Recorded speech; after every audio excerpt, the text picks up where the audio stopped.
In this WordPress tutorial, I'm going to show you how you can actually move a block once you put it onto your page for writing. Now, I've just put any old block there. Now, supposing that you've put a block there and then you decided you wanted to do something completely different with it, and when you've looked at your page, you want it somewhere different. So what you do, if you use this arrow here, or that, you can move that down. If you use that arrow there, you can move that block up. So let me just show you. If I move, let's put an Instagram block in there as well. Now I've decided that what I want to do is I want to have that up a little bit higher. So what I'm going to do is I'm going to move that, and that will then take that up. Did you see it move?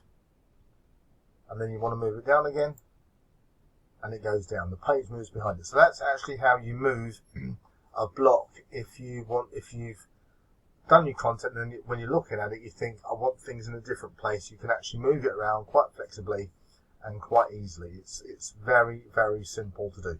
So that's how you move a block using the WordPress Gutenberg block editor. If you want to get more information on the Gutenberg block editor, simply go to wpacademy.com. Thanks for watching.